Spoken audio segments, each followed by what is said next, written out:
Organic কেমিস্ট্রির basic জিনিসগুলো নিয়ে আমরা আজকে একটু এই ভিডিওতে ডিসকাস করব। যেটা ফার্স্ট আমরা কয়েকটা বেসিক স্ট্রাকচার আমরা পড়েছি, যেরকম একটা এক্সাম্পল হিসাবে বেনজিন ধরে নিই। নেক্সট এক্সাম্পল হিসাবে আমরা বলতে পারি পিরিডিন, এছাড়া ফেনল, এছাড়া অ্যানিলিন, থায়োফেন। তো এগুলোকে আমরা অর্গানিক কম্পাউন্ড বলতে পারি।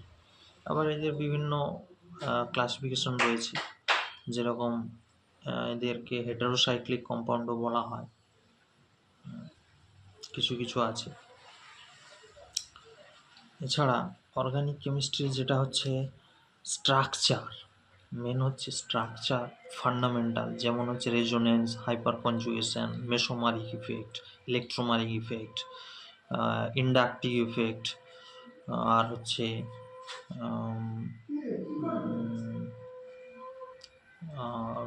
যেটা হচ্ছে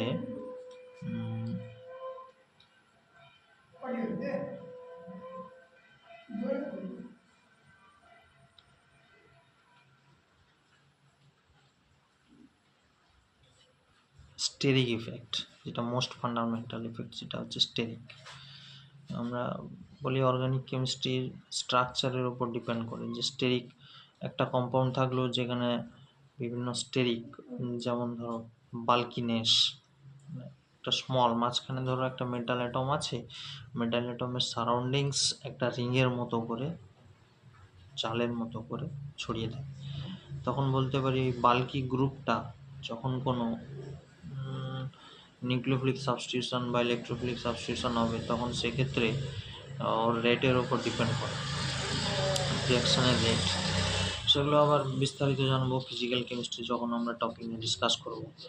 তো আজকে অর্গানিক কেমিস্ট্রি যে ফান্ডামেন্টাল জিনিসগুলো আমরা জানবো, যেমন হচ্ছে একটা নাম হচ্ছে কোকেইন, বলেন অ্যাডিকটিভ অ্যালকালয়েড। কোকেইন সবাই বেশিরভাগ আমরা এই নামের সঙ্গে পরিচিত। কোকেইন হচ্ছে একটা অ্যালকালয়েড, কোকেইন। এছাড়া রয়েছে জ্যাপোনিন,